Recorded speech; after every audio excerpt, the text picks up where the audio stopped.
Hey, and welcome to the Build Short-Term Rental Wealth podcast. I am Bill Faith, your host.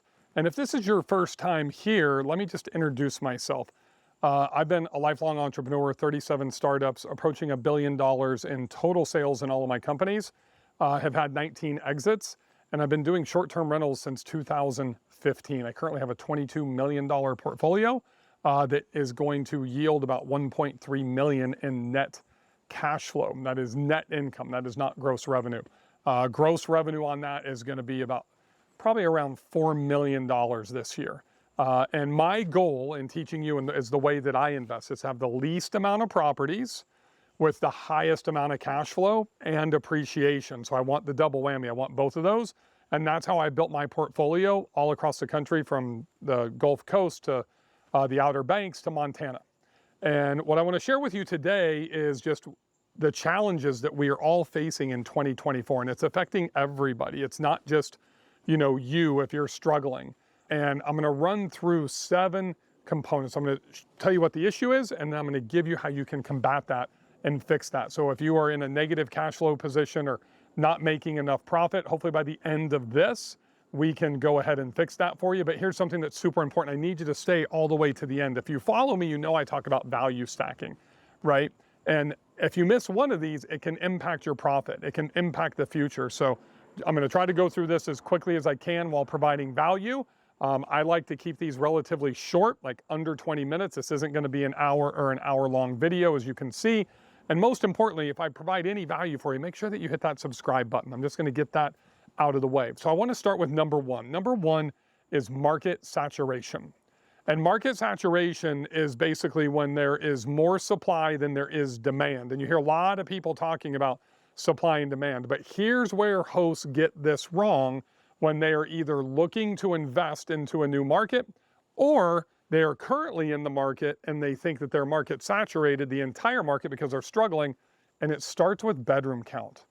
Bedroom count is something that, Kenny Bedwell from STR Insights and I talk a lot about on the STRnomics podcast when we are underwriting properties, when we are searching for markets for ourselves or for other people.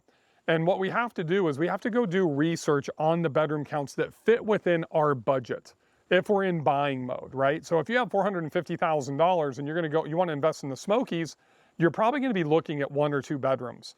You might be able to find a 3-bedroom for $450,000, but if you do, it's going to be old, it's going to be run down, and it's going to be in a bad location. And old, rundown, and bad locations don't make money. They did, and during COVID, that was 2020, 2021, and the first half of 2022. They do not today, and those are the properties that are getting crushed. So set your budget, then go and look at what properties are available on the market inside of your budget. And I'm getting ready to close on my first 1-bedroom. But here's the deal, folks. It is literally the closest ski in, ski out condo, house, townhome on the entire mountain of Whitefish. So if you go to Whitefish Ski Resort and you look at ski lift number 1, that goes all the way to the top, it's the primary ski lift. Literally, this condo is the closest one on the mountain. That's why I'm buying it, and because it's under $600,000, and it's old, and it's grungy, and it stinks. And my wife and I can go in there, and for about $30,000, we can gut and redo the entire thing to have a luxury condo that's going to massively appreciate. Also, when you're doing that, is deep research. That's how you avoid the saturation. So one thing that I know that most investors probably don't, because they don't go deep enough in their research, they just run data on AirDNA and STR Insights, is right next door, there's 12 townhouses going in, 6 2-bedrooms and 6 3-bedrooms. And the 2-bedrooms are starting at $2.5 million. The 3-bedrooms are starting at $3.5 million. That's $1,345 a square foot. Well, when those get built, what I am paying is $863 a square foot. I'm going to see quick appreciation. I believe within 4 to 5 years, this condo is going to be worth $1 million. I'm paying $579 with a $20,000 seller credit, and I bought a 1-bedroom in the best location on the entire mountain. That is the key point, right? You either need to have tremendous views, and I'm not just talking good views, tremendous views, the right bedroom count, or the right location. I've got views, they're not a 10 out of 10. I can see the mountain, I can see the lift, but unfortunately there's a big ass tree right there, and the HOA is not gonna let me cut down that tree. It would kind of suck if a rusty nail got put into that tree. But that's not something that I want to go ahead and I want to do. But what it does is that saturation by bedroom count, and this is where you get it wrong. The entire market is not saturated. The bedroom counts are saturated. So I found something that has the best location that will mitigate that. If I buy a 1-bedroom, literally, even if it's ski in, ski out, but it's not super prime location, I'm going to compete with all the others. But now I have something to market that everybody else does not. I am the closest condo to Chair 1 on the entire mountain. I can say that with confidence. It's like 55 yards. And I can say that literally with any property until those townhomes get built, but they're going to be 2 and 3 bedrooms. So I can say I'm the closest single bedroom, the closest 1-bedroom. So I'm looking at that marketing opportunity. So the next thing, which is number 2, is going to be market selection. So we've already talked about saturation and how that needs to play into this. Remember, everything that I'm talking to you about today is if you're a new investor or if you are doing a return on equity audit and reevaluating your existing property, which is something you should be doing every 6 months, probably even every quarter when we're in the climate that we're in right now, right? So if you're going into a new market, one of the big things that you need to look at is going to be land values. You need to be looking at property taxes. Property taxes is a big thing that people miss when they go and they underwrite. They look at that it was 1% of, the assessed price at $675,000, then you go buy it $1 million and they're reassessing at 1.5% based on current sales value. And that's changing all across the country very, very rapidly. So you also need to make sure that you have, and this is number 2 in market selection, is you need to make sure that they have multiple traffic drivers. One of the best, kind of untapped markets in the country, it's right in the middle of America. Really, I guess it's kind of in the south, is Hot Springs, Arkansas. And I've used this example a few times, but it's got 4 major traffic drivers. Hamilton Lake, which is a big lake and a traffic driver. It's got a national park within 1 mile of the downtown area. It's got a casino, and it's also got a horse track that runs 6.5 months out of the year that brings in close to 1 million people a year to that horse track. And those things are running year round along with really good weather. This is about 2 hours southwest of Memphis, Tennessee, about an hour from Little Rock, Arkansas. Also has a pretty good regional airport going into it. Those traffic drivers and the low costs of the dwellings and the land value, you can get into a property relatively cheap, and it's protected. So this makes it challenging because it's restricted now from STR regulation. It keeps a lot of lazy people out of that market. So it creates an opportunity if you're like me and you want to take those 2 extra steps and do the shit that lazy people are unwilling to do. Those are the things that I'm looking for when I go into a market. Here's what I'm staying away from. And if you're in one of those markets with the wrong bedroom counts and the wrong location that everybody talks about on social media, the Orlandos, the Gulf Shores, the Destins, the Broken Bows, the Smoky Mountains, and Asheville's probably getting on its way to there because everybody's flooding into Asheville, North Carolina right now, then you probably need to reevaluate and take advantage of that return on equity audit. So if your cash flow is not going to add up to your total equity in the house in 8 years or less, you strongly should think about selling. A lot of people, well, Bill, what about a HELOC? What about a cash out refi? Yeah, that was all great during COVID when most of you started this and you could get 3% interest rates. But when you're looking at a HELOC at 8% to start with, and it's going to be variable, you are going to deplete all of the profit in that existing property that you're going to leverage to be able to buy that next property. So selling is typically going to be the best option. And that's what you want to look at, is do a return on equity audit. 8 years or greater, then you need to sell. So if you take your total net income, right, and if that's $20,000 a year, so you're doing $50,000, $60,000 gross, after all expenses, your travel, your airfare, pool cleaners, landscapers, mortgage, insurance, property taxes, STR permits, after all that stuff, after all of those expenses, you take your gross revenue and then subtract all those expenses. That's going to be your net income. That is your EBITDA, your earnings before interest, taxes, and depreciation. That's what we want to scale. So if that's $20,000 and you're doing $160,000 in gross revenue, but you're only netting $60,000, right? Then that is going to, let me rephrase that. If you're netting $20,000 and you have $180,000 in equity, how many years is it going to take you to get to that $180,000? 9 years. So if I drop a duffel bag of cash with a $200,000 or $190,000 in cash on the table right in front of you right now and said, you want to take your, $20,000 a year, or I'm going to give you this $190,000, I'm going to pay off your house and I'm going to take it. Which one? So you can have the $190,000 to reinvest. Which one would you take? And here's what I want you to think about. You are most likely a better investor today than you were when you bought that property. Doesn't matter if it's your first property or third property. If you're continuing to educate yourself, if you're going to conferences, boot camps, doing online programs, that type of stuff, then you are a better investor today. So the last thing I want to talk about with market selection and buying a property is going to be your Proforma. You should be using multiple data sources. And the one thing I stay away from is when I'm buying a property, I don't even ask what the rental income is, because I don't know the skill set. I don't know how good that owner was, or if they're using a property management company or a co-host, and I really don't care. What I do is I track my revenue, what I'm doing against AirDNA and STR Insights.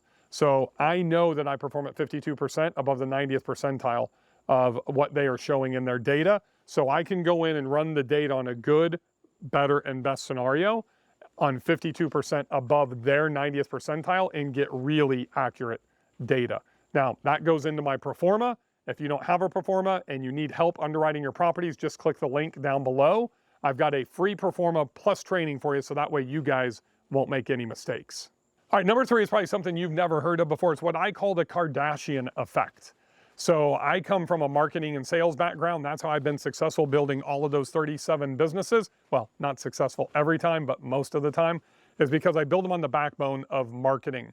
So if you don't have any Kardashian in your property, and what I mean by that is that you become famous, people are intrigued by your property, they will stop and look at it, then you're going to struggle in 2024 and moving into 2025, and you're going to have to take a step back and create that, right? It is what I call becoming the person of interest. Ideally, the main goal should be to be the most interesting property, not the most interesting man in the world, but the most interesting property in your market. If you can do that, then you are going to be successful. But most of you that are struggling have not put in enough money, have not put in enough effort, and your house is probably, number 1 bullet point, under-designed. Meaning that you don't have the right bed linens. It doesn't look like you're walking into a Four Seasons or a luxurious bedroom. That you don't have accent walls or murals. You have just a standard, IKEA couch, or you go and buy a $1,500 couch versus buying a nice green or an orange one that's going to stand out in photos. You've got to design your property not only for your guest and for them to take advantage of it when they're there and have a great stay, but you also need to design it to where, number 3, I'm going to skip number 2, when you get the best photographer in the industry to get the best photos in the industry, it pops. It looks like the last 90 seconds of an HGTV show when they're doing the reveal on Property Brothers or, Love It or List It or from Joanna and Chip. It's got to be beautiful. It's got to stand out. It's got to be a showstopper when somebody's scrolling through 50 different Airbnb listings. If you can't make them stop, then you're not even going to get a chance to convert them. And that takes me to amenities. So I bought a property in Montana, the first property that I purchased there about 1.5 years ago. And when I underwrote the property, literally AirDNA and STR Insights said I would do about $98,000 a year in revenue. Because that's based on a 3-bedroom, 2-bath on average within that market. What they didn't know was how amazing that view was. That's my marketing anchor. That's my Kardashian effect. I looked for properties for 2 years, 6 months, and 7 days before I found that perfect property. Didn't care what the cabin looked like. Didn't care that it was a 3-2, literally the worst bedroom configuration that any of us can invest into, because I had that backyard, I had the location, I had the 10 out of 10 views, and I had the proximity to the river. Literally, I'm sitting here like this fly fishing off of my deck while I'm cooking a tri-tip or a brisket on my Traeger. That is not something that anybody can go and replicate. But I wanted to take that one step farther. I probably didn't need to add a deck onto the already massive deck, but I needed to get around this tree so I could have a perfect view up that river when my guests are sitting in the hot tub. But then, wait, there's more. I added a barrel sauna. And here's why I added a barrel sauna. Because there was only 2 in the entire market, and they were both at a hotel, at a lodge, the Whitefish Lodge, and they didn't work 2 times that I've been there. No Airbnbs or Verbos, no short-term rentals have a barrel sauna, and it looks sexy, it looks cool, so it gives me more marketability. Then after about a year, my wife is really big into, you know, the stars and astronomy and that type of stuff. Hard to do when it's 21 degrees outside in the winter. Hard to do when it's 80 degrees in July and there's bugs outside and mosquitoes right on that river. So what did I do? I took a page out of Patrick Swintek's book, who is literally gone from 0 to 100 co-hosting managed properties in Joshua Tree in less than 13 months. And he has a ton of geodomes. So I got the information from him. I went to hypedome.com and I bought a geodome. I added onto my deck. I put it right on the side of the river so you can look up the view and you can also see the stars at night and sit out there with no bugs during the day. I've had 11 guests stay there since I put that in June, 11 guests. And literally 9 out of 11 have commented about them, of how much they love it and how they're out there every single night drinking wine, taking their family out there, looking at the stars. And we also have a $300 telescope that we bought off of Amazon. So, how many of those do you think there are in Whitefish, Montana? 1, and it's on my property. I have the only geodome. I have the only barrel sauna for short-term renters. I have the only house that has that view. You cannot replicate it. That's how you stand out, folks. If you don't have that, you're not going to ascend to that 90th percentile or above. You just can't do it with interior design alone. All right, so we're talking about design, and I want to jump into the fourth thing here. The fourth thing is budget. And this is really simple. Me and my wife build super properties because we do restoration hardware design on a home goods budget. Let that sink in for a second. We are experts at turning a $100,000 budget into $60,000 budget. It's tough, it's frustrating for her. She just wishes one time she had an unlimited budget, even as we have gone and we bought a $3 million property. She's actually there as I'm recording this right now in Whitefish, Montana. A $3 million property, about 8,000 square feet amongst 2 houses, and we're adding on 5 bedrooms and 2 bathrooms inside of the garage, adding a second fire pit. So now I'll have 2 fire pits. I'm gonna have 2 hot tubs. I'm gonna have 2 houses. I've got a lake. I've got a river. I've got game rooms. I've got everything that other people don't have in that market, but I'm staying underneath the budget. Too many of you are going and you're doing $200,000, $300,000 designs, interior mostly, on $700,000, $800,000 properties, and you're not gonna get a return on investment. Once you set that budget inside of your Proforma, you have got to stick to it and even come in under budget, so that way you can get a faster return. Part of that is gonna be speed, just FYI.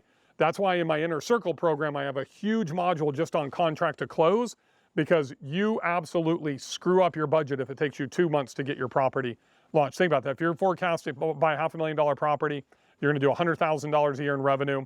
It's gonna cost you, $4,000 a month in insurance, and then utilities and lawn care and everything else that you have, and it takes you 2 months. You've just literally taken about $10,000 off of that gross revenue. So now your gross revenue is gonna be, well, really that adds into your expenses. You have 0 gross revenue, but you have $10,000 in expenses. That's why we average 8 days or less to get our property set up and cash flowing, and you need to have that mindset as well.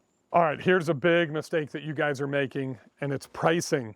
A lot of you are still using pricing. And when I say pricing, I also mean your cancellation policies, and I mean your nightly minimums. This is all part of revenue management. It's not just the actual price. And too many of you are still trying to get 2-night minimums, like Sunday through Wednesdays inside of 14 days, and you should be at 1-night minimums.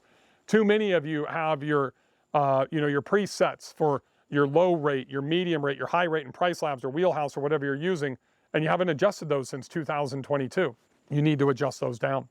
Many of you have not gone into the shoulder season and gone from a strict policy to a moderate cancellation policy, or even to a firm if you have a property that is struggling.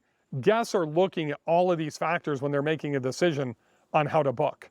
So you really need to make sure that you're getting your pricing in line. And one of the most important data points is your average lead time. It's not your property's average lead time, it is the market's average lead time. That is what dictating when the market is going to be booking your property. And most of you that are in vacation rental markets are going to run between 90 to 120 days. That means if you're 120-day booking lead time, when you are 120 days out, that is 4 months, you need to be in line with your competitor pricing. So you need to, one of the best investments you can make is Price Labs weekly market research report. You can track your competitors. You need to have comp sets set up. So that way you track your competitors on that comp set. And if you're at $175 a night and everybody's at $150, you're gonna be the last one to be booked. And you want to be booked as you go into that booking zone, which is literally, if you're a 100-day lead time, that is 20% before it and after it. So that's day 120, prime date's 100, and then down to 80 days. Then you start incrementally lowering your pricing, but you need to check those comp sets at least multiple times a week to make sure that you're in line or below. If you're above, which we could do all day long during COVID, we cannot get away with that now. We need to be in line or slightly below. Number 7 is debt. Debt, a lot of people get over leveraged. You watch me online, you watch me here on YouTube, you follow me on Instagram, that's Bill Faith, F-A-E-T-H 73, Bill Faith 73. And you see me traveling all the time. You see me flying sometimes coach, sometimes first class. You see these big, like the $3 million property I just purchased. You see my $22 million portfolio, and you think that I'm super aggressive.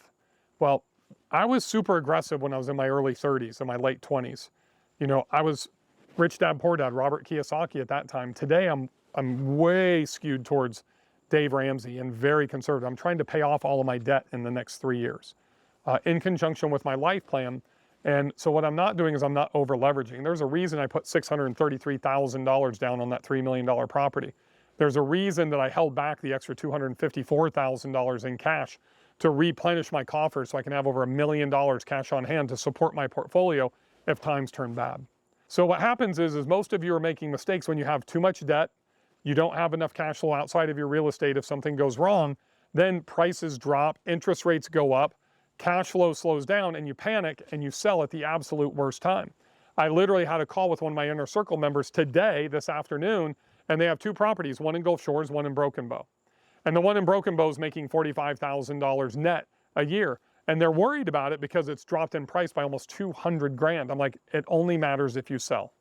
Let's add some amenities. Let's work out a small budget to where we can improve your property and see if we can get that 45,000 to 50,000. And if we can do that, you need to hold on to it. I would not be selling that property regardless of how much money you have into it, regardless of what the true value of it's going to be, because you are cash flow positive and it's declined in value by $200,000. They paid, I think it was like around 1.6 million for it 2 years ago. So they can hold on to it and they can wait for the interest rates to go down. They can wait for the markets to hopefully stabilize or even desaturate a little bit. And then the prices should come back up. Look, that's one of the big mistakes that a lot of you as investors make. You're sitting on the sidelines waiting for the interest rates to come back down to 6 or 6.5. What you don't understand is that $700,000 property is going to be $800,000 when that happens. That $1 million property is going to be 1.1, possibly even 1.2, depending on inventory in that market. Now, as a bonus, is the time to buy. If your debt, if your financial position is in a sound place to where you can afford to make a purchase, buy now before those interest rates come down. So those are the 7 things of why people are struggling and what you need to do to combat them to be a sound investor in 2024 and also in 2025. If I've created any amount of value for you here, please hit that subscribe button because I'm dropping videos every single week, usually 2 a week. I look forward to seeing you on the next video.